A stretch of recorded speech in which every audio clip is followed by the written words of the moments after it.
Whenever you come in here and interrupt me, you're breaking my concentration. You're distracting me. And it will then take me time to get back to where I was. Understand? Yeah. Fine. And we're gonna make a new rule. Whenever I'm in here, you hear me typing.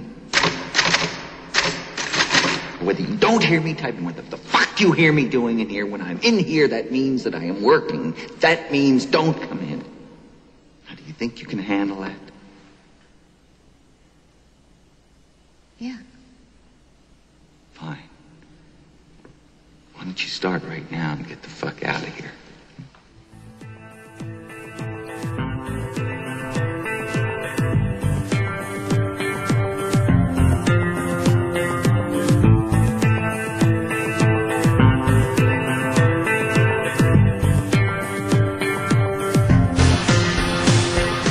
Episode 14 of the Cult of Matt and Mark Cult Film Review Podcast. I'm Matt. And I'm Mark. And this week our film is The Shining, released in 1980, directed by Stanley Kubrick, starring Jack Nicholson. Quick plot rundown here. With wife Wendy, played by Shelley Duvall, and psychic son Danny, played by Danny Lloyd. Doc in tow.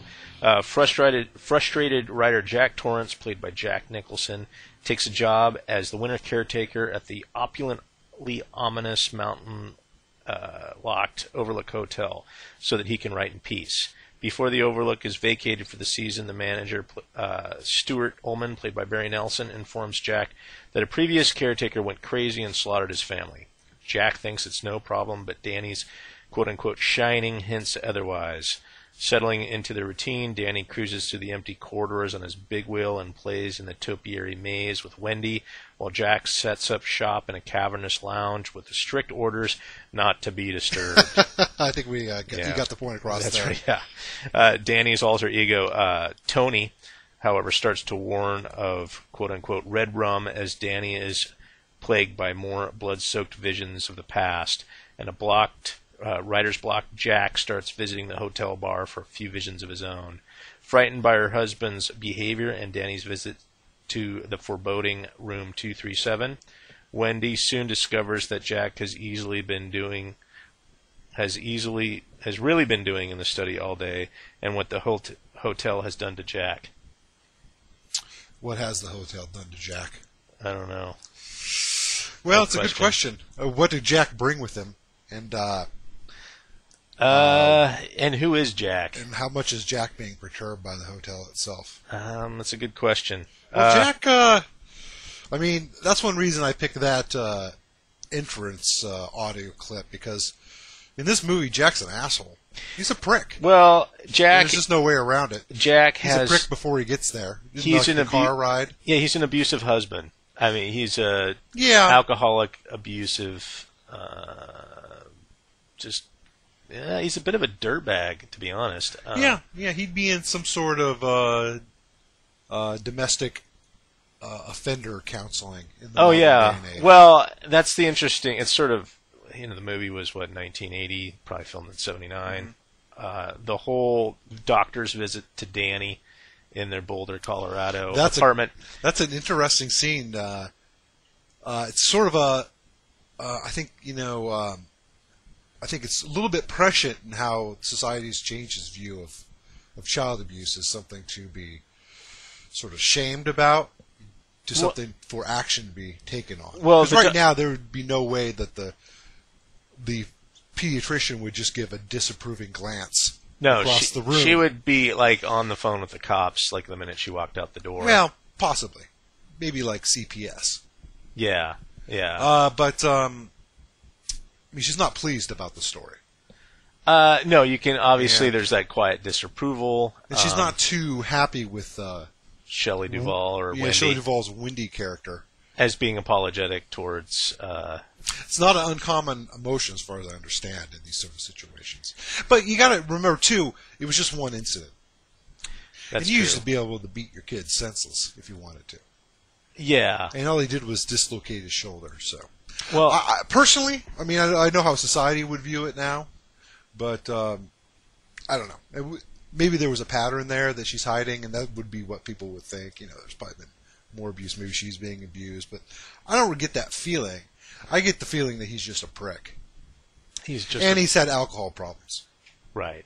There's that scene where he, like you mentioned, they're driving up to the Overlook, and he's just, you could tell he's just annoyed with everybody in the car. He's not happy. He sort of I think it'd be how I would feel if first I had the ability to be an alcoholic, which I don't. I just get sick from alcohol. Otherwise, I think I might have a good chance because I think I enjoy the buzz from alcohol, but I just can't drink it in excess because my body just rejects it at a certain point, which is lucky, I guess, in a certain extent, because I might certainly have experimented with heavy drinking if I could tolerate it as a mind-altering, drug of choice. Well, and also had a family.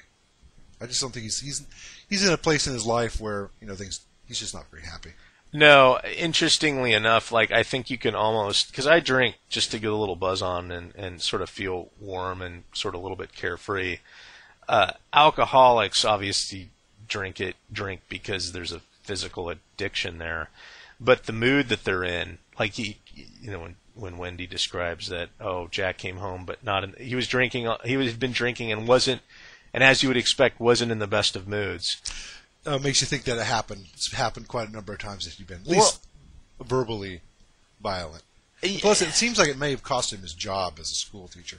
That's the other weird thing. He was moving to get away from old times in Vermont. The interesting thing was that the Overlook shuts down in October. October 1. Yeah, and she asked the pediatrician asked Wendy how long they've been out there, and she said, about 3 months. Mm-hmm. Jack had a teaching job out here. Well, what happened to Jack's teaching job? Oh, he had a teaching job in Colorado? That was why they moved, I thought. Oh, I thought they moved to get away from his old teaching job. Oh, was that it? He had moved away from Vermont to focus on his writing. Probably just to get away from... The interesting thing is they talk about this injury is happening a couple of years ago. But Jack says on a couple of occasions he's been on the wagon for about 5 months. 5 months. So, with a lot of these things, these are ongoing problems, and not that people can't change, not that Jack couldn't be sober if he hadn't happened across the Outlook, even if he maybe wasn't that happy. The Overlook. The Overlook. You can tell with this drinking issue and his anger had been a problem for a long time. Yeah. And that anger hadn't left him. Not that it should. I mean, maybe he's just destined to be a dick. And you can live successfully as a dick as long as you moderate it correctly and make it fit within some reasonable societal norms. Well, it's interesting because I guess I fancy myself a writer. I wouldn't call myself an author because I haven't published anything. But it's interesting. Any identification you might have. Yeah, well, the writing process, to tell you the truth, most of the writing doesn't, at least my writing doesn't come sitting in front of the typewriter, because this is 30 some odd years ago, but the computer. I don't sit there and go, I don't have this, what's the next sentence going to be? Typically what I do is I write, I guess, in my head, and I write in about 350 word chunks, which if you write constantly for 10 months will give you a novel. And so that's my goal per day. And so I try to think up enough stuff just in my daily activities to flesh out 350 words, but it's in the context of a broader narrative that I've already outlined. And he talks about outlining in this, in the movie here. The first month he's had a lot of ideas, none good. Yeah, and I'm kind of in that phase right now because I'm trying to come up with ideas, but it's not this sort of monastic sitting in front of a typewriter kind of thing. Well, it is for after you have the outline done, and you have a bit of a workman attitude about it, which a lot of writers, like Hemingway, had. You just go and you do it, and you do it in a reasonable chunk. You say you bust out 350 words, right? So you do sit in front of there, obviously by yourself. Yeah, and when I'm doing it, I carve out. It takes me about an hour to hour and a half to crank out 350 words a night. You're not sitting there all day. And I have a day job. I'm not sitting in an empty hotel for, 24/7. I don't think I could write that way, to be honest, because I kind of need to refresh the juices on a daily basis. Mm-hmm. And if I had to sit there and, like, if I was in Jack's position, I'd go, okay, 5 months, I'd probably try to write 1,000 words a day. Yeah, and plus he supposedly would have duties that would keep him occupied at least for 3 or so hours a day. Yeah, and you would need that as a writer to just sort of disentangle from the problems that you're dealing with. So, firstly, I think his writing, as a writer, I think his, and Stephen King may have, had a lot of input into I think his character, because he was a writer. Yeah, and he had some problems with alcoholism. Oh yeah, Stephen King did. That's true. He must have put a fair amount of himself. Maybe Stephen King's very prolific. Yeah. So maybe he does go on these writing benders where for 4 months he'll write 8 hours a day. He can, and I've read Stephen King's book called On Writing. Oh, really? And he writes, well, he recommends that the writer write 2,000 words a day, which is nearly impossible. And that gives you a novel in about 3 months. Okay. So, and that's about the right rate for Stephen King. What is his time sink a day? Obviously it's fast now. Well, yeah, it's fast now. You don't really, as a writer, it's kind of hard to judge that. You judge by the word count and how long it takes to come out with a word count. So if he's doing 2,000 words a day, for me to crank out 2,000 words a day, I'd need 8 hours solid of time to sit there. Productive hours. And I'm sure to keep your writer's knife edge sharp. Yeah, and I'm sure since he's Stephen King, he probably does that in 3 or 4 hours. His writing regimen. Yeah. Just go see Lloyd. Right. Need to go. Yeah, stop off at the bar. So I had sort of an insight into that scene there with Jack telling, Wendy to scram in probably the most verbally abusive way possible. Yeah, it really sums up before he really goes nuts. That really sums up how big of an asshole he is. Let's talk about Stephen King's impression of the movie, because Go for it. Stephen King was approached by Stanley Kubrick after Stanley Kubrick had been going through stacks of novels trying to figure out what his next movie was going to be. After Barry Lyndon? Yeah, and his secretary, he'd go into his offices, and his secretary every half hour would hear a thump as he threw another book against the wall that he hated. Every what, half hour? Well, periodically. Stanley Kubrick would go into his office, had a stack of novels, flip through them, decide that was crap, and wing it against the wall. And then when he picked up The Shining, that sort of the thumping stopped, and he read it and said, well, I want to do this movie. So he called up Stephen King. Who told that anecdote?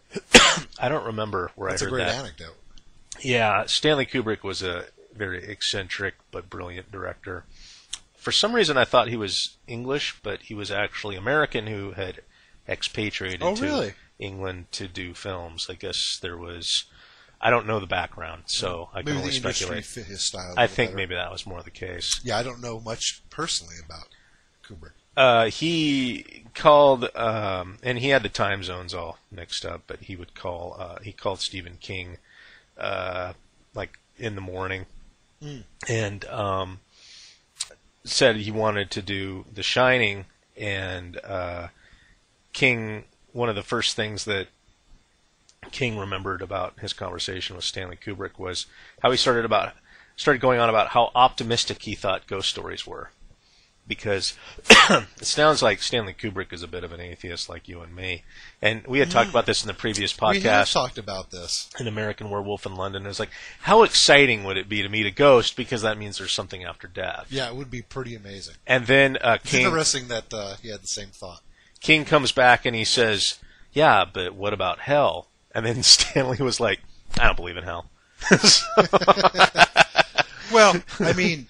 Look, if there are ghosts, it doesn't mean you have to take all the baggage of religions along with it in the same pill.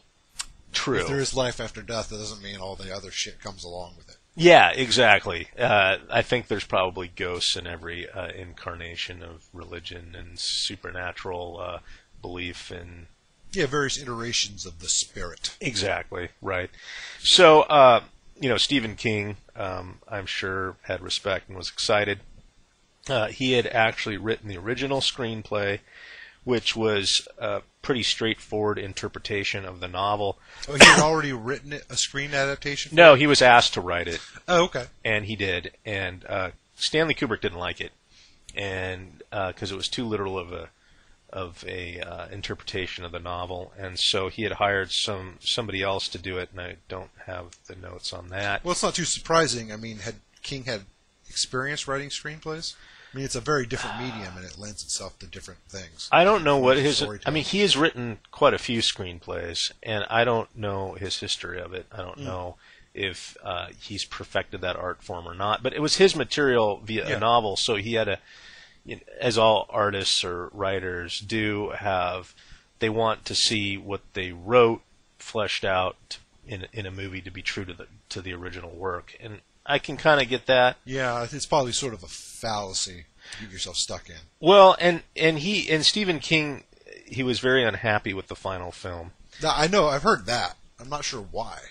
Well, and this is something that I'd kind of like to talk about, is what annoys me like greatly is when people come out of a good movie and they go, yeah, but I didn't like it because it wasn't really true to the book. And I always find that very annoying because they're two different things. They're two different artistic expressions. And to make, a screenplay, you've read and seen all the Harry Potter movies. I read the books. I only saw like the first 4. I got Harry Pottered out. Plus, I think I got a little older. There was an extreme sensibility about making those movies true to the novels that J.K. Yeah, they were wrote. pretty. I mean, the plot didn't change. So of course, they cut out a lot of stuff just because you can't tell as many stories. You can't have as many characters and storylines in films. At least not.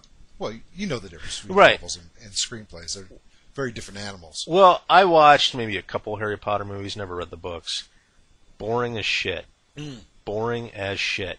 And yeah, I mean, certainly having the books and understanding the characters and how they've been fleshed out helped add color to the movies, because they did put all the characters in there. So maybe people ended up getting sketched a little thin. The one case that I think is as opposed to the sort of the film book comparisons is Blade Runner, because I've seen Blade Runner, which is, we should do that movie at some point, which is one of the greatest science fiction films ever made. And we'll have to be careful what version we see. True. Be really careful about that. And then I've read Do Androids Dream of Electric Sheep by Philip K. Dick. Okay, I have. Very different. Each have their own uniqueness and qualities about it. But would I have liked to seen a direct film adaptation of Do Androids Dream of Electric Sheep? Absolutely not. I think it would be a silly movie. I don't think it would work. I don't want to. It's a good book, but I would not want to see that fleshed out as a film. If Ridley Scott had tried to do that, he would have failed miserably. So he took the best parts of what he thought was in that novel and filmed it, and then had Blade Runner. So with The Shining, I don't think Stephen King maybe appreciated at the time sort of Stanley Kubrick's filmmaking, to the extent that he was frustrated with the end result. And one of the big problems he had was with the Wendy character. And Wendy, in the novel, I guess, and I haven't read the novel, is a blonde former cheerleader. Okay. Who hasn't had to deal with real problems the way that Stephen King described it. Although I think dealing with an abusive alcoholic husband is about as real as it gets. Well, maybe he wasn't that way in the book. I don't know. I think he was, though. Maybe he was an alcoholic, but maybe he wasn't abusive. Just because you're an alcoholic doesn't mean you're going to abuse your loved ones, other than the hell you put them through from you being an alcoholic.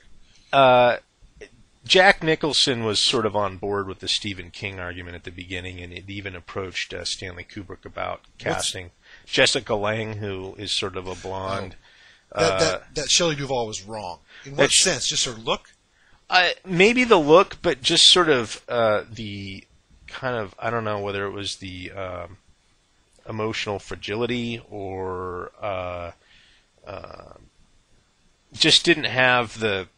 I mean, she was kind of a little bit homely. She just looked a little bit homely in this. Yeah, she wasn't a classic beauty. She had a little bit of that quirky girl. Yeah, exactly. If you would have paired up like a former blonde cheerleader with the Jack character, I don't think it would have been believable. Why would somebody who has, I don't know, what's the right word,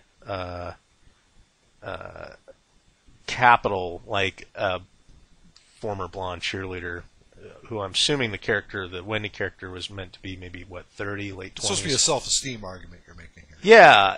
That she wouldn't put up with the asshole Jack. That Jack needed a weaker figure. Kind of, that yeah. He could dominate with his sort of boyish jerkiness. Exactly. At least to get moved across the country, and as a teacher and a writer, he's probably making squat. Yeah. Why would you put up with that? And so that's at least my impression of why that type of character wouldn't have worked in the film. Well, I mean, I guess we never read the book, so we don't know what that dynamic is. I mean, Jack. The thing is that there's a relation. The relationship between the two is the important part. So if one changes, the other would probably have to change a little bit itself. And maybe Kubrick wanted more of a jerk that brought demons with him. Yeah. And maybe he had to change the foil that went on that character, and he decided a more of a mousy, lower self-esteem, meeker woman would be a better choice. Yeah. Is that what people are thinking? Well, Kubrick obviously got it right. And I didn't think Shelley Duvall. The only thing I found a little weird about Shelley Duvall was her southern accent, which doesn't make much sense. But other than that, kind of easily dismissed. But I sort of like Shelley Duvall's quirky look. Yeah, she has eyes, right, and the kind of the unkept hair. Yeah, I like that. I like that thin hair. It's sort of cool. Yeah, I mean, to each their own. But it still surprises me that Stephen King would have that attitude about The Shining, that it was misinterpreted to the extent that he didn't like the final product. I think it's just a classic case of being too close. It's like why family members, make bad decisions about other family members because they're really close to them. Like maybe like end of life stuff when an elderly parent is very sick and you really should let them go. They won't, and they'll put them through long, arduous, unnecessary surgeries and life support and things like that. You're just too close to really be. You can't stand back. And I can see if you put a lot of work into a novel, maybe it's one of his favorite of his own works, possibly, that he can't really step back enough to see the transformation for what it is. There was a mini-series, I think, in the late 90s that was truer to form, The Shining. I think I saw bits and pieces of it. Oh, the guy from Wings was in it. It was a guy from TV one? Yeah, and I want to say... I saw little bits of it. It didn't look... the problem with it is that, I mean, the cinematography is just so amazing in this film. That a made-for-TV movie with pedestrian camera work, I mean, it's just gonna be so pale in comparison to just the genius of the shots of this film. It's basically there was a sci-fi miniseries of Dune. Oh God, with all bad green screen. That was terrible. And I guess book junkies, the people that are that I guess don't appreciate film adaptations, were drawn to that because it had everything in it that the novel had, minus any sort of evocative filmmaking or anything. Yeah, I mean, there's times when I think you need to, as a filmmaker, be you're saddled with the book to make a straight up like the Harry Potter stuff, like The Prisoner of Azkaban. Is a straight up telling of. I mean, that's the last one I saw, and it was actually. Some people say it's the best of the Harry Potter films. I don't know the director off the top of my head, but he took the book, kept the straight storyline, but mixed some really nice visuals and the music and everything, and I thought it made a compelling film out of it. One thing he did is he just kept the bare core of the book, and I think some people had some problems with that, but it allowed him to interpret it as to spend time on shots. Sometimes with these movies where they try to get everything in, it's just dialogue, scene, and you never pause to take a picture of something. I mean, just think about some of the pauses in this movie. How about the great scene before it snows in that month they spend there, where Shelley Duvall and Danny are out. They go out to explore the maze. The maze, and Jack's going crazy in the big Colorado lounge. In the lounge, and he looks at the scale mock-up of it, and there is a almost seamless shot of Jack looking at the scale mock-up to an aerial shot. I don't know. I'd have to see it again to see how it transitions, but it almost looks like he's looking from a plane. Well, down on the maze, and it zooms down. It's just these are the things where you need to take 30 seconds to make a shot like that, and no writer's going to talk about that in a book. Well, and okay, one thing about that scene is that did you notice how much more extensive the maze is when Jack's looking at it than it actually is? There's definitely, like, you see the map that when Wendy and Danny outside the maze, and you get an appreciation for its size. Yeah. And then there's the scene where Jack walks up to the maze model in the Colorado room or the lounge, and it's representative. But then he stares down on it, and it's where you have the kind of the insert of Danny and Wendy inside the middle of the maze. Yeah, was that a compound shot? Well, you look at the maze, and it's so tough to tell. Well, the maze is bizarrely more gigantic than the actual maze is, which gives it sort of a maddening appeal. I don't know. It was just I couldn't tell what was the prop and where they put the real aerial shot in. The maze actually wasn't in the novel. It was these topiary animals that then come to life, and Stanley Kubrick was like, we don't have the budget for it. So how would you do it in 80? Yeah, I don't Maybe know. Some serious animatronics, or you'd have to do it in stop motion? Puppetry. And so he tossed it and went with the maze. And the maze is much more, I want to say, we have ghost elements, but it's much more like plausible, I guess. I thought the maze was used really effective in the last scene of the movie too, which I guess must have not been in the book. It wasn't, and I don't know what happened in the book with the topiary animals coming to life. Yeah, if there was even a battle there, or maybe it's just one of those ghoulish scenes that are presented. Yeah, I don't know. But the maze was an incredibly incredible plot element because it's how he traps Jack in it, and he then freezes to death because he can't get out of it, and he's slowly freezing as he's like searching for Danny through the maze, and you get shots of that. Interesting thing about the maze set, all the snow was composite of styrofoam and salt, I guess. Because everything was a set except for some basic setup shots. I get the impression Stanley Kubrick never went to any locations within the United States. Well, they did shooting in locations, but minimally. Minimally. Only part of the outside shots, this is just a cursory Wikipedia, I'm sure you read the Wikipedia article. Some of the shots of like the mountain above the lodge. Second unit stuff, like where he may never went there. He didn't leave the UK much to do, like Full Metal Jacket, Vietnam film, all filmed in the UK. Really? Because it was an urban combat movie.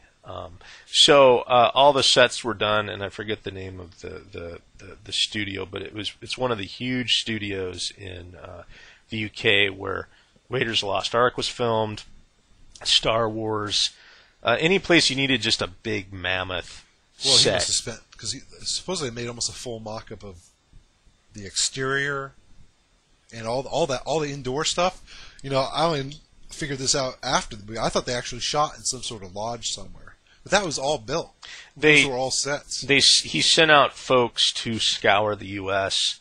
and take photos of iconic lodges, hotels and lodges, and so the bathroom in the pink and gold room, I think it was called the pink and gold room. I don't remember the big. Oh, the red and white. Bathroom. Yeah, that's actually from the Biltmore Hotel in Arizona. One of the bathrooms that was, I guess, designed by Frank Lloyd Wright. Okay. So he said that's awesome. Put it in the movie. There's also that great green bathroom where the the old decomposed woman was. That's a beautiful bathroom. Strangely enough, I did a little search online. There's some page that was called Stanley Kubrick's Bathrooms, and it was talking about how he puts a lot of significant events occur in bathrooms in his movies. Obviously, there's the Full Metal Jacket scene with where they confront Pyle before he kills him and blows his head off, and then there's the scene here, the multiple scenes that we're talking about, and then there's other scenes, and I don't. Yeah, there's 3 titular scenes in 3 different bathrooms. Not titular, but important scenes. Right.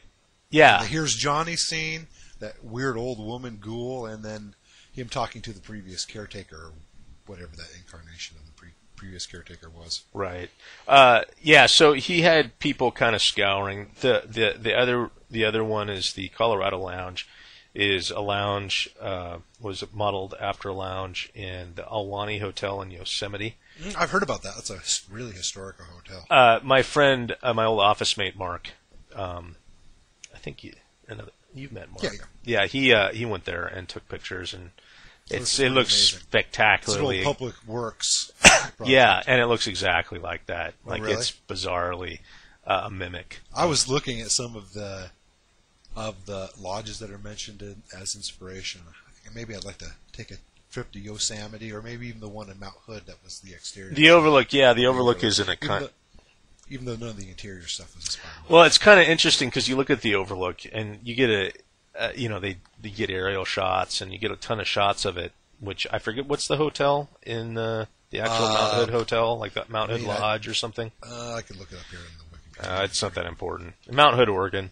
It's not in Mount Hood, so it'd be a short drive from here. Right. But you get that sort of like the hotel explodes inside the set because the hotel seems cavernous and gigantic, and and you look at that hotel, yeah, it doesn't and you can tell it's probably pretty cozy, and things are.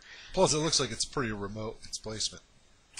Yeah, it does. It's a ski resort hotel. Well, it's not actually. Not in the film, but in reality. It is? Okay. Yeah. The hotel, actually, when I was a kid, we used to go up to Harrison Hot Springs in British Columbia, Canada, which is at the edge of a lake. And it was an old, probably early century resort hotel, obviously before skiing and all that stuff got big. And it's still up there, and it's still popular. But it's based around a really old hotel. And when I was a kid... the Overlook, because I watched The Shining relatively early when I was a kid, and that hotel up there reminded me a lot about.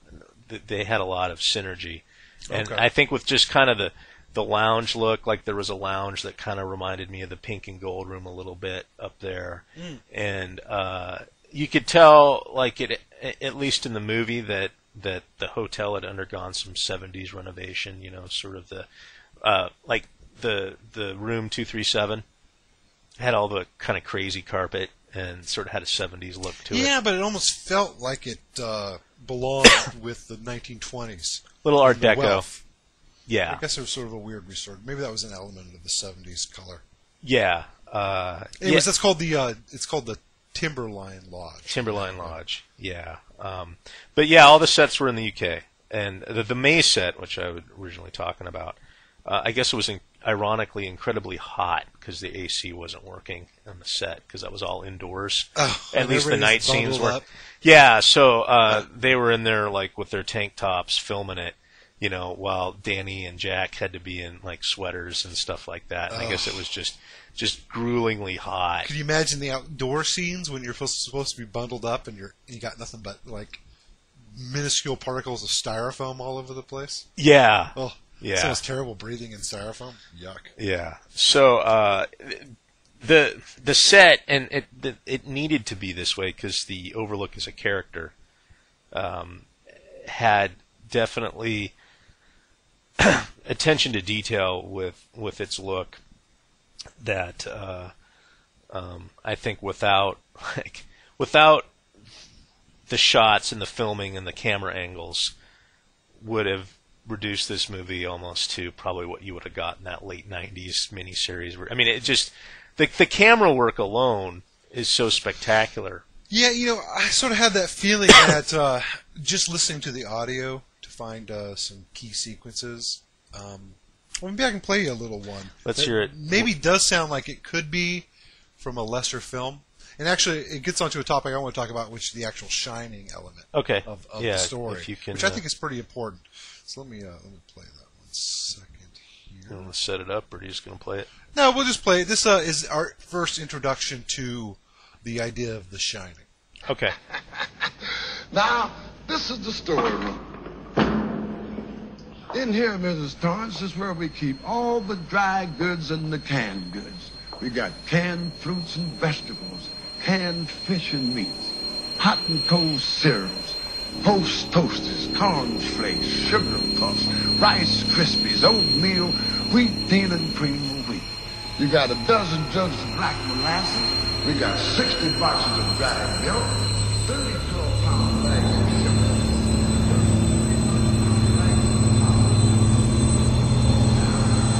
How'd you like some ice cream, Doc? Sociable, mango rolls, and 7... Okay, so yeah, it's sort of a little bit of a creepy element. I guess it doesn't. It sounds sort of stupid, in a certain sense. Like, you want some ice cream? Well, Doc? yeah, the music is like really ominous. Yeah, I mean, I found it freaky when I first watched it. I mean, I found this pretty scary. Of course, I was watching it like at 3 in the morning in the basement, Right. and I was a little freaked out about that when Dick Holloman speaks telepathically to Doc or Danny. Yeah. In that scene, I thought that was pretty interesting, but it does sound a little hokey without the visuals. Yeah, it does sound. Well, it's because he's just going on about food and like ice cream, and then there's that ominous music, and then he was like, "How would you like some ice cream, Doc?" Yeah, it's like, what's going on? So, yeah, let's talk about The Shining. I don't know if you had any topics specifically, but well, I just, I mean, I guess there's a few things that come out in this. I mean, The Shining's presented, at least in this movie. I don't know how it's presented in the book. I don't know. Maybe you read about it. we don't really need to care. I think. Let's not care. I'm not. I don't know, but it almost seems like it's there certainly is spirits in an afterlife, in that if you have this shining ability, and maybe all people do to a certain extent, that it says how close can you come to interacting with the spirit world, and with like the boy, he has some sort of spirit that's with him. Well, Tony. Here's what I thought of Tony. I mean, I think they call him psychic, but it's more of a clairvoyance. It's more of a sixth sense that they have more than anything. I mean, it's somehow you're open to. Right. The spirit world. But this is the way that I thought about Tony. Yeah, Tony's an interesting... Go ahead, and then I'll see if it meshes with my thoughts. Tony, since Danny's young, and Danny, Hollerman talks about, or Scatman, talks about how him and his grandmother used to have conversations, because they both had the shining. And by the way, that term comes from Dick. There's no word for it for Danny. And actually, Stephen King got it from the old Plastic Ono band song, John Lennon, "We All Shine On."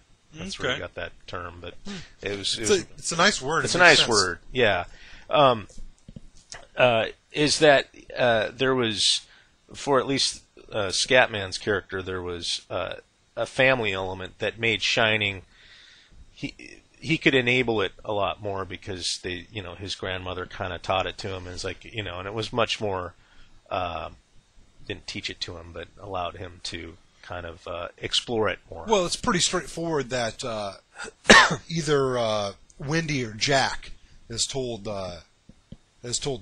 Danny to keep his mouth shut about his little whatever. Well, I don't think they know that he has the clairvoyant ability. They know there's something weird about him, and they've definitely chastised him to the point where because he says, I can't talk about it. Or maybe Tony's instructed him that it'd be safer for him to keep his mouth shut about it. Well, Tony to me seems like it's an alter ego, but it's because I think it's like when kids create imaginary friends. That's sort of the main parallel with Tony but it kind of allows it's a way for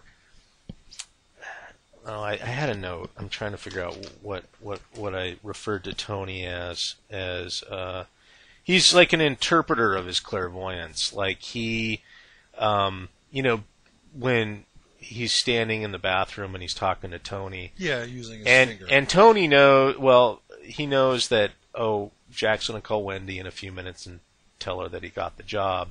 But it's Tony telling Danny what's going to happen, not Danny just knowing that. It's like he needs Tony to filter his clairvoyance because it's either too scary or difficult or whatever. And Tony takes over in the scene where the red rum scene. Yeah. Because Danny's checked out. Like the emotional craziness is too much in that what do they call it when split personality disorder, or it's actually when people develop split personalities, it's usually due to childhood trauma. Yeah, I know what you're saying, and it's very reasonable. And I read something online that's similar. I mean, you would imagine that this could happen. A kid is subject to a traumatic event. I'm just not sure why we need to go down that road. I mean, the whole world of supernatural elements is opened up to us in the world of this film. So why can't Tony simply be a spirit that follows, that actually does live in his stomach and lives in his mouth? Well, there's no reason it couldn't be. Well, that's fine and all. Spirit. I mean, it's a reasonable argument, but you got to remember the film allows us to accept supernatural explanations for events. It does. I always like to think of things more plausible, and when they're more plausible, I appreciate them more. It's less, if there's a little CGI, and this obviously before CGI, but if there's a little CGI fairy dancing around Danny's head that was Tony, yeah, it would just seem like bullshit. I guess it does. One element I like to think about Tony that way is because every spirit we run into in this movie is evil or indifferent to the plight of the living. Except if there's Tony exists, it gives you the chance that there's more to the spectrum of the spirits than just this disdain or indifference or straight up hatred for the living. And I guess that sort of gives me a little bit of makes me feel a little better about the idea of spirits, that they're not all malevolent. And of course, it could be just the location. In this film, it's an evil location, a Indian burial site. Just the Indian. That kind of seemed a little ad hoc. That's fine. Pretty high up for Indians to be burying. Yeah, I just thought that. I forgot about those. Like ancient Indian. It's like, oh, really? Is that? It's kind of that whole poltergeist thing. I mean, this is before poltergeist, but stay dead. It just seemed. Why wasn't there any Indians running around during the last few scenes of when the Overlook starts sort of bleeding its ghosts into reality? Yeah, I mean, I guess it's supposed to be a place of evil spirits or indifferent spirits. Okay. I don't know. I like the idea of Tony being a good spirit. Well, it adds some balance to the spirit world in my mind. I just thought it doesn't need to be that way. I know. I just thought of the movie as sort of a mixing of kind of clairvoyance, which is sort of a parapsychology kind of idea, and the spirit world. I didn't think of them as one and the same. I thought of them as like the clairvoyance allows you to communicate with the spirit world, but it isn't one and the same. Well, you got to imagine that that these spirits are always there, and sort of the winter is their time to be. Well, in a certain sense, it's their time to inhabit the lodge, and there's always a caretaker every year, and it was just 10 years, before this, that the other caretaker went crazy. Grady. Was it only 10 years? I think it was something like that. It was like the 70, and this is supposed to take place in 80. Oh, I didn't know that. I thought that was like back in the 20s when the. No. It's it was more recent, like a decade or so. Oh, and okay. They must have a new. I mean, it seems weird that they wouldn't have a caretaker that does it year after year.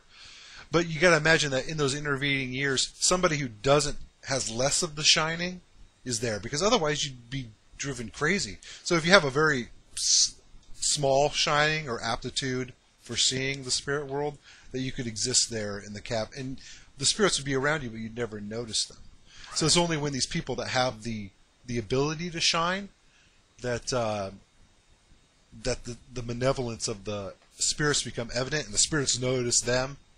Okay. Because as far as I can tell, not only is Danny have the shining, but also Jack, because he sees the spirits. Well, and also Wendy.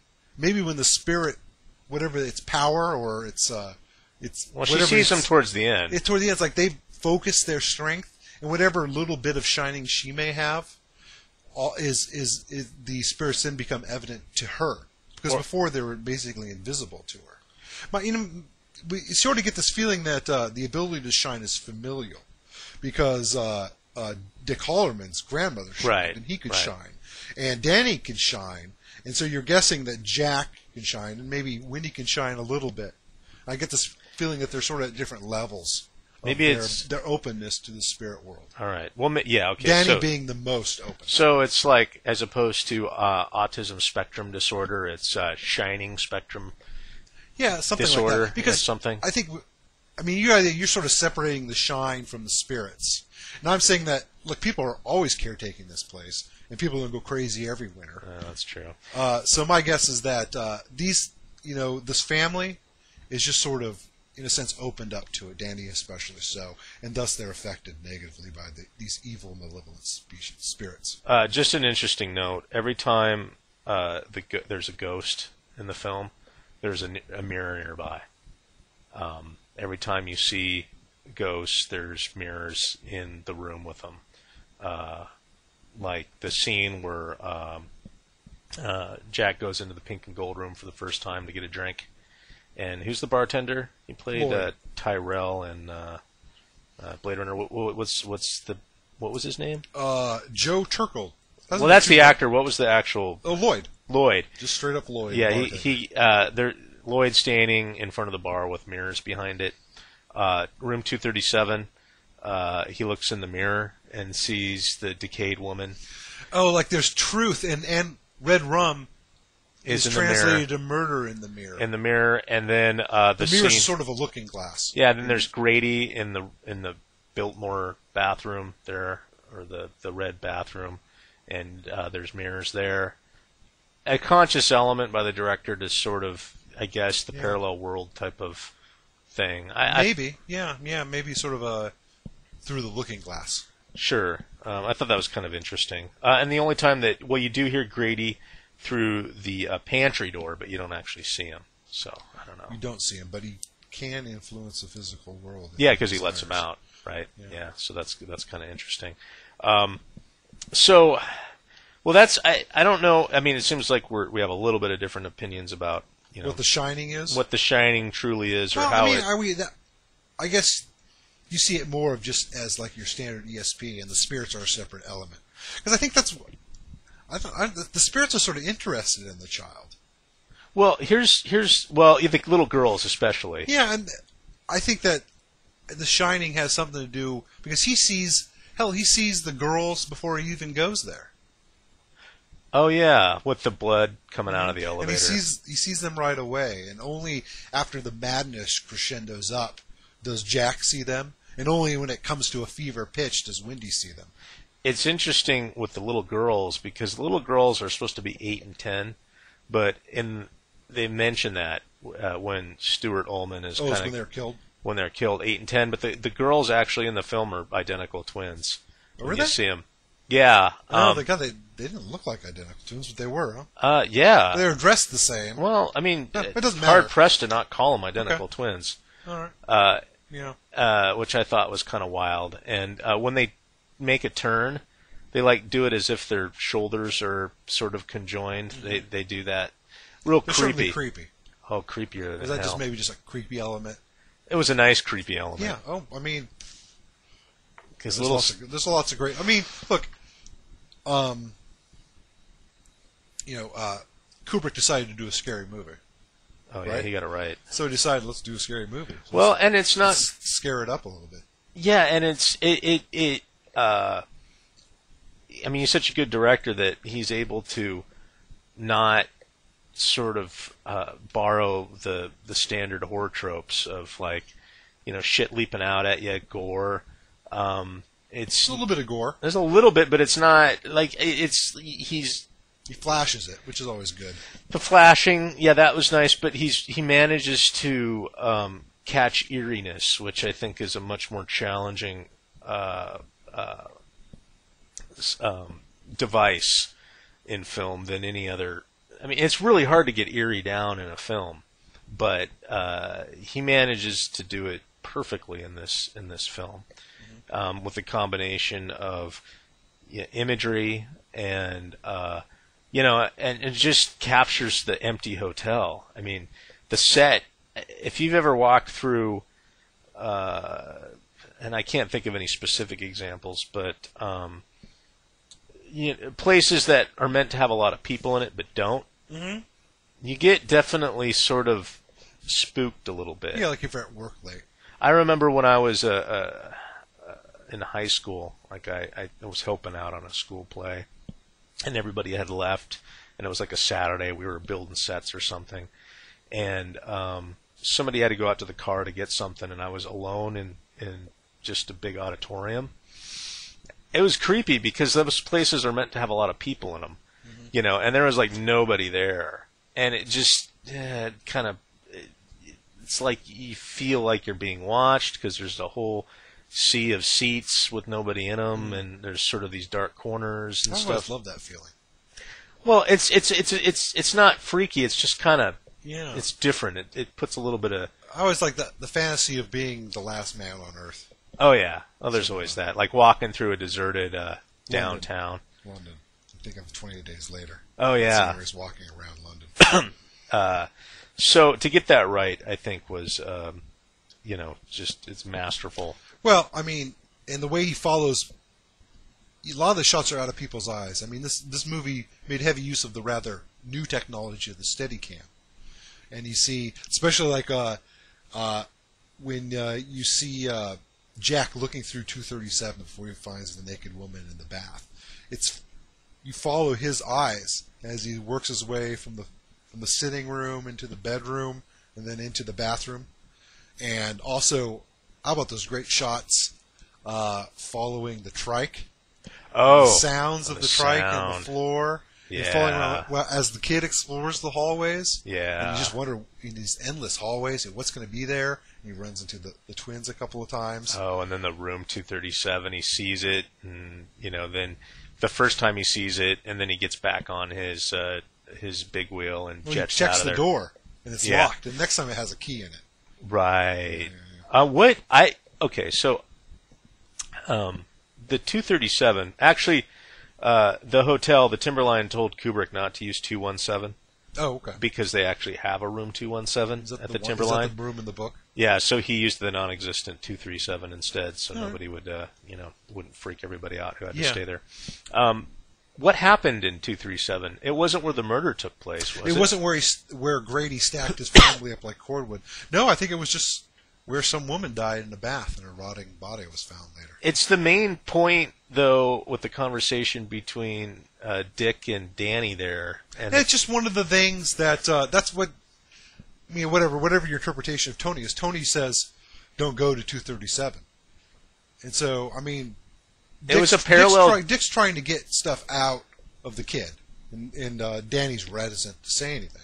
But he does mention that Tony mentioned not to go to 237, probably with all the other warnings he gave him. And Dick didn't want to get into the details. He said, "Just don't go in there," because I think Dick sees these spirits. Oh, sure. Well, he's been up there for. And he shines. Yeah, and he's been up there for, you probably get like 20, 30 years, My guess is he's seen all these spirits, and maybe they're weakened during the summer, but he knows. Well, there's more people at the hotel, so you're not going to get, you're not alone with everything. Or if the spirits at least have other focuses. I think the living drive out the or mute them to a certain degree, but he knows they're there, and he knows which ones are evil, and he knows. There was some evilness in that room. Well, and I was trying, and if I read the book, I'm sure that whole scene would make sense, but I was trying to understand what happened to that woman. Like, you're not really meant to know. Like, I mean, she's decayed, so like she drowned in the hotel. Yeah, like room somebody and- drowned her. She looked like she had been beaten up. One of her eyes was all red. Yeah, Like somebody beat her up and left her there. yeah. Decompose. It's a parallel ghost story to the Grady ghost story, though. I mean, there was Yeah, there was another terrible event. right. Yeah, and there's something about this place and this lodge Yeah, that it has it's very conducive to the shine and to the. That's why I think there's a connection between the shine and the spirits, because that place somehow manifests spirits more strongly than they would be manifest elsewhere. It's focused. you're talking about the camera stuff. One thing about the maze was that Kubrick used a special camera that, and I forget the name of it, but it forced perspective. It was sort of like it was kind of like a fish eye, but it wasn't as distorted, and I forget what the name of it was. Okay. But Kubrick, his previous movie before this was called Barry Lyndon, and I don't know if you've ever seen Barry Lyndon. I have seen Barry Lyndon. It's a beautiful film. Barry Lyndon, Rather ponderous, though. yeah, well, it was sort of a epic about nobody. It was kind of weird. I mean, that was sort of an It's about Barry. epic film about just Barry. yeah, who wasn't really anybody. He wasn't, but he sure got a lot of shit done. Yeah. Not that it worked out in the end. I was an anti-epic. I guess maybe that would be the right word to call it. I don't know. It seemed epic from maybe. It looked epic, but it wasn't really an epic story. I mean, the guy was just. It was a pretty epic life. But he was just kind of a nobody. Yeah, for a nobody, it was a pretty good life. There was Kubrick filmed all the. He didn't use artificial lighting for that film.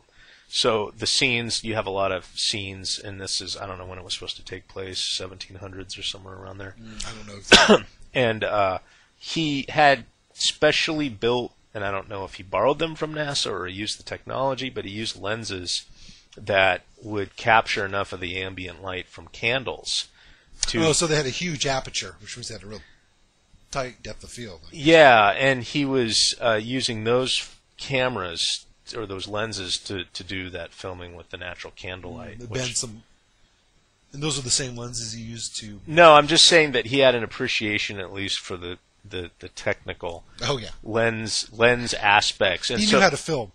He knew what the fuck he was doing. Yeah. So you get a lot of that in here with moving down the corridors and stuff, that kind of wide-eyed, but Well, look, Kubrick's one of the greatest filmmakers. He's in top 5 for sure. At least, And and it's just some straight filmmaking ability. well, and it's strange because I mean, we're this is the Cult Film Review podcast, but his movies are cult favorites, but I don't know how much of a like if he was he was up for Oscars. I don't think he was because of the material that he chose. Well, look, this movie got a Razzie. I know. Yeah, Shelley Duvall got like worst actress, And he got worst director. That was fucking unbelievable. That's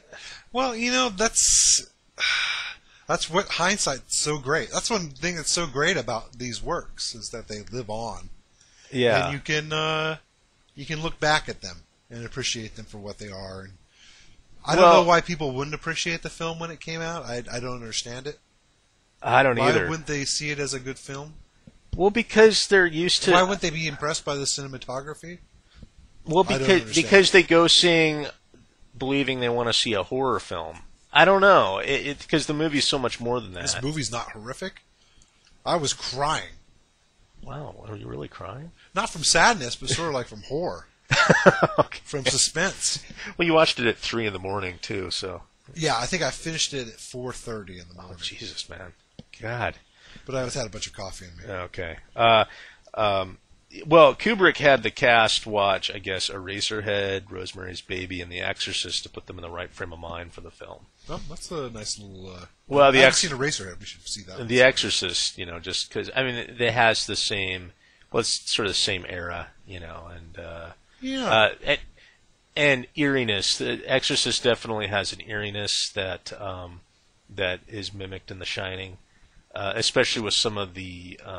I want to call them subliminal images, which The Exorcist used to kind of outrageous extent, but the real quick kind of flashes of, not necessarily like disturbing, like the twin girls. You get the flashes of the twin girls, and and that kind of gives you the chill. And you see like their bodies Yeah, dismembered on the floor. yeah, exactly. Yeah, so You never see the wife. no, you don't. And the only thing I was thinking is like maybe she was the chick in the bathtub, but then that doesn't really make any sense. Yeah. So Well, I mean, those are good films. yeah, oh yeah, Exorcist and Rosemary. I've seen both of those, and those right. capture creepiness perfectly. And I think this does a similar job. Maybe not quite as subtly. I mean, this film's, I think, supposed to be a little more... I think he was trying to make it appeal to the masses a little bit more. Well, I mean, it had big Jack Nicholson was a big star. And the story is pretty straightforward. I mean, we can talk about the details, which Yeah. are carefully crafted.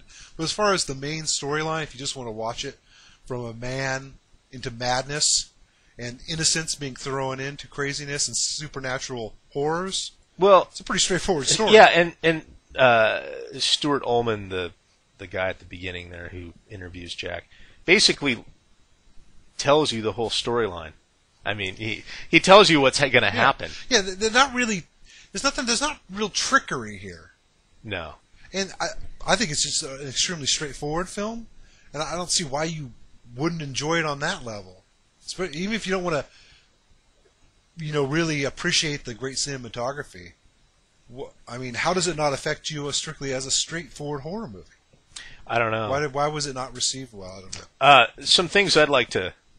I got really curious about... I know we were kind of speculating on Shining and the hotel and the spirit world, but Jack,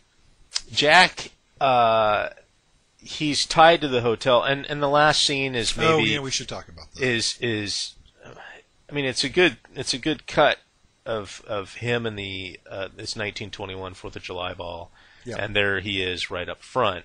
Well, I mean, the movie spends a minute on this photo right at the end. So I was always okay. So Maybe that's what people didn't like. what, that last shot? Yeah, maybe they found that confusing. Well, I was a little confused by it because so there's an axe murdering father spirit that is... Axe murdering. Oh, you mean Grady? Well, Grady and Jack, are they the same spirit, just inhabiting different bodies, or? I guess I don't see where Grady and Jack would be the same person. I'm not sure what. Well, what they you're both talking do. They're both trying to. I mean, Grady succeeds in killing his children. Yeah. Where Well, this Jack is a does different not. Grady. The Grady that you see, the server, is different from the. They're the same person, but they're not the same person because they have different first names. Oh, they do. Yeah, I don't remember it exactly, but the caretaker that round 70 or whatever the year was had a different first name from what that server, who you felt was sort of from the 20s heyday jet Well, set. that's when he. That's the. That's the ball. I mean, it's a flat. That's like a 20s roaring. Yeah, 20s. so they have different first names when they're introduced. I don't remember it here. Okay, I it mentions didn't it. catch Hell, that. it mentions it on the Wikipedia entry, or Okay. maybe some sub entry that I looked at early Okay. in the morning hours. There's certainly a pairing. Like they're like almost like they're two entangled beings that are the same but in separate spaces in time. And so maybe it's supposed to be a reflection of how Jack exists. I think some other people bandied this idea about that. There's a spirit back from the 20s that is Jack, that's entangled with Jack, just like the earlier spirit of Grady was entangled by Grady. And basically, okay. they have the same relationship because they try to do the same thing. Right. Jack's not successful, Right. but there's a version of him and his spirit earlier in time. I don't know, maybe it's a reincarnation thing. Okay. It's not really clear. I guess to a certain extent, you get a little frustrated by that. By what exactly... So that's the feeling I got from what he meant. Now, I didn't notice that during the filmmaking. I had to find that out afterwards. I didn't notice the name change. But I it didn't is notice there. that either. It is there. All right. And so I don't think they're supposed to be the same character in strict reality.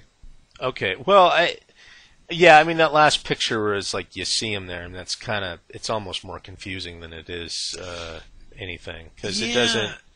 For a movie that's so straightforward, it doesn't is he absorbed and brought back to the past? Does the house want him to exist in this sort of, there's almost like there's this time out of time, this 20s time that exists forever, and the spirits just come to it, and the house sucks in spirits it wants for whatever reason, and it wants Jack, and once he dies, the spirit's brought back to this timeless 20s. That's an interpretation. Yeah, I guess we could go all kinds of different ways. Yeah, it's not clear. For being such a straightforward movie, I think it is a little bit of unclear. So I'm not sure. Did you do some research on what he really meant there, or what it was in the book? I don't really have a good idea. I mean, it's he obviously Jack, who has a predisposition before he even arrives at the hotel. Mm-hmm. Let's just assume that the hotel didn't bring him there, like it didn't find him amongst the didn't pick him out from like childhood to rear him to be a spirit, to come up to the Overlook. Like he was just, it was circumstance that brought him there, but he was predisposed or susceptible to kind of the evil spirit of the Overlook to, I guess, go homicidal. Well, you remember what he says right at the beginning about deja vu. Oh, that's right. The first time it's a deja vu like he's never experienced in his life. It was unreal. Right. That I had been here before. So, I mean, arguing that he wasn't meant to come there by the machinations of the spirits there, or fate, or whatever connection the living have with the dead in the world. The idea that he had been there before sort of argues against that idea that he wasn't meant or fated to be there. Right. But obviously, there's other caretakers, because there's plenty of caretakers that take care of it. Sure. And don't kill and maybe there's some other ones die. that are shitty alcoholic husbands too. But I mean, it's there's some interest the house has in them. And yeah, I mean, we're getting past an hour. Oh, since we had to hiccup, did we know? Oh yeah, I got absolute time on here. Oh, okay. All right. So we're at about an hour 6. One thing I'd like to sort of like from a kind of a personal perspective, we would always watch this movie in Wyoming. Oh, really? Because how many times have you seen this film? Oh, I've seen it. I've seen it once. I see about once every 10 years. I think I get a watch in, and we would always we had 2 movies that we would watch during like the first big winter snowstorm, and where we'd all sit around and drink beer and watch movies because my buddy David and I were big film fans. And we would watch The Shining and The Thing, because they both had sort of that, isolated, snowbound feel to it. Mm-hmm. And the whole there is something really strange about being snowbound. And I was in a town of 28,000 people, but they would close the roads out of town when the snow got bad. They wouldn't open them up for like a day or so until things got clear. But you definitely you get this I can't get out of here sort of feeling, and it's really and I knew a guy who went to Antarctica, and they had to do psychological profiles, at least on the winter cruise. Well, you don't want somebody to have them going cabin crazy. And it happens, and I don't know how I would. It definitely is a creepy feeling that I'd say it's beyond cabin fever. It's almost I'm okay here, like I can survive here, I got all, they had electricity, food, and, all that, all the modern luxuries, but you're almost in this limbo place that is, like, you couldn't get out of there if you tried, like a prison, almost. Yeah, either you'd have to want to be away from society at large, like a hermit, or have just a steel constitution. I don't think I would do well at the Overlook. It's a romantic idea that I'm just not talking so much about the movie, but the if I had an opportunity to go sit in an empty hotel and try to write for 5 or 6 months, if I would just get anything done at all, because I would just be so. I think I would have an emotional issue. That's weird. I mean, I'm not the most emotionally stable person in the world, but I think I'd sort of like it. Well, see, that's the thing. I think it's sort of a hermity aspect to it. Well, not a strong constitution aspect. I mean, I guess if you had every PS3 game in the world and a stack of pornography and the internet. Like, yeah, okay, that would be. I don't think he'd have the internet. Oh, well, yeah, the phone lines went down. Yeah, that's true. I don't know if I would. I just talked to the guy at the Forest Service. How you doing? Yeah, that's really awkward. What's going on? Over. Yeah, those really awkward conversations. What do you have for lunch today? Over. Yeah, I wonder if they'd be that cordial to you. I doubt it. It's like, well, this is an emergency line. Get the fuck off of it. Eventually over. Yeah. Jack Kerouac, he had a gig at up in Mount Desolation in the North Cascades up here, where he was going to spend 3 or 4 months alone up there on Firewatch. Oh, okay. And he was absolutely alone. If I had absolutely alone. I don't know if I don't want to be all alone. Okay. Well, you're not a family at the Overlook isn't absolutely alone, yeah. Right? But and Jack, he was a Buddhist, whatever was the thing for the beats, I don't remember.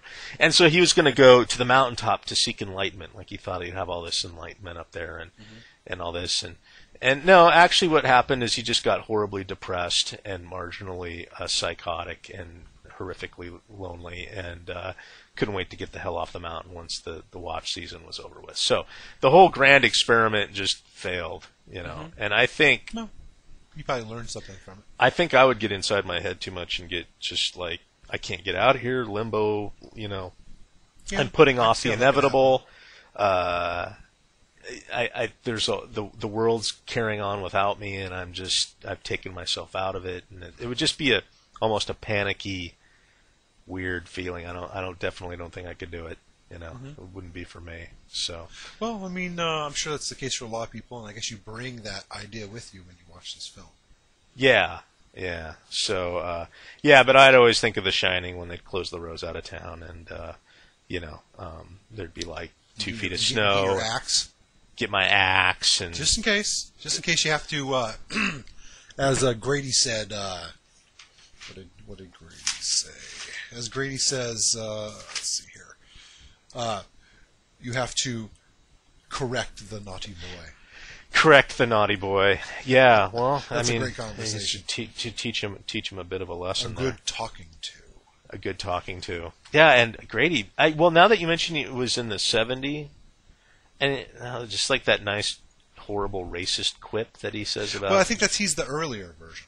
Oh, the 20s version. Yeah, that's the feeling. The boy is trying to bring in what was it? Bringing in an outside force. An outside force. Outside party. An outside party. Yeah. The boy has a great talent, but he's a naughty boy. And I love Dick Halloran. He's like, I wouldn't call him comic relief, but he brings a little bit of levity to it. Just the fact that he's a cool cucumber. Well, I love how he engineers his trip back in less than 24 hours. Oh yeah, that's true. He uses a couple of lies to get things done. Right. He's like, they turned out to be irresponsible assholes. Yeah. So he can get that cat on short notice. Right. Well, he's sitting there and he's chilling out in his Miami. With those great nudes on the walls. Yeah, like those 70s Nubian goddesses up there on his wall. Big afros. That's something. And you get a whole picture into his life because he's a snowbird, right? Yeah. So he goes up there and he's the head chef. He's the shit. Right. And he goes down. He relaxes in the humidity for a while. Yeah, it was that was great. And then the thing that I always thought was kind of weird is you spend a lot of time with Dick getting there. You spend time with him, he has to call him up, and then gets on the airplane. There's a scene on the airplane, and then he's at Stapleton, which doesn't exist anymore. It's actually DIA because Stapleton was a notorious DOA. Yeah, you've flown in there. Yeah, it's like a half a state away from Denver. Yeah, I got diverted there recently when some convict they were transporting did a handful of meds on the way to St. Louis. They diverted me to Denver. You reminded me of one thing I like about this film. If you finish your thought. Oh no, I was just hold your thought. I digress there, but the Dick Halloran thing when he gets they spend all this time getting up there, and then there's the creepy snowcat sequence when he's going up the road. And as soon as he gets there, he just gets an axe to the chest.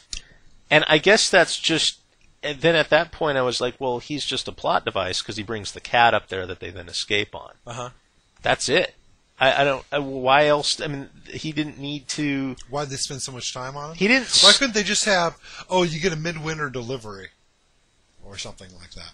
Well, I like it because he sort of. I like that he puts a face on The Shining. He gives it its name. No, I get all that, but he doesn't even talk to Wendy. He doesn't do anything for Wendy and Danny. He comes in. Well, he brings the cat. Other than bring the snowcat. Well, they die without the snowcat.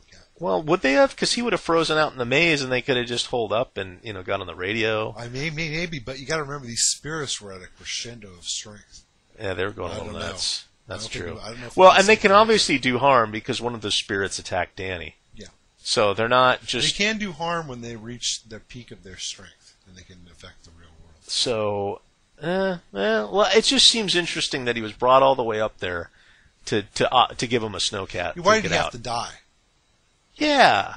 I don't know. Maybe the book was like that, but it just seemed very anticlimactic because he gets up there and the shot right of it digging into his face. face. And he doesn't even sacrifice himself. Yeah, for a greater good. Well, he does. Well, he does, but he doesn't sacrifice himself. No, I mean, there's no he doesn't know it. You guys get out. I'll hold him off. There's none of that stuff. He's just kind of walking through and he goes hello, and then Jack comes out with an axe. Time for heroics. Yeah, it just comes out and kills. I guess it didn't worry me so much. No, it didn't worry. It worked. But what were you going to say? I was going to say how we're running long, but I wanted to mention the organization of the film that makes it really straightforward. I've talked about how straightforward it is. It's so straightforward that he tells you what day it is. I think that's kind of almost a limbo element, though, because the days don't matter. I think they matter because without knowing that just 2 days passed. And the real craziness happens at about 48 hours. You don't realize the time span. And I think you would be lost about exactly how quickly it devolves. I mean, basically, they spend a month there. There's a hard snow. And a week later, they're driving out in the snowcat. And Jack's freezing to death in the maze. Yeah, that's true. I thought that I like that element. I thought it kept it grounded. And you really... Otherwise, you might get confused about the passage of time.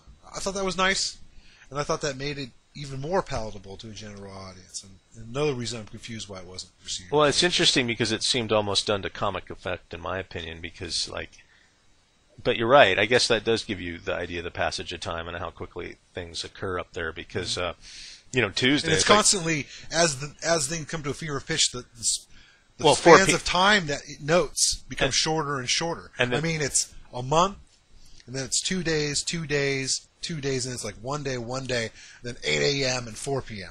Well, there's that many? I thought there was... I remember Tuesday, Thursday, and Saturday. I wrote them all down. I mean, there's... And there's 4 p.m., and then you said 7 p.m. or something? I mean, he has a few. He has, closing, and then a month later, then Tuesday. Oh, okay. Then Thursday, then Saturday, and then Monday, then Tuesday, and then Tuesday is very long. There's a lot of crazy shit. Then 8 a.m., I don't remember all. I guess I don't remember. I wasn't paying attention.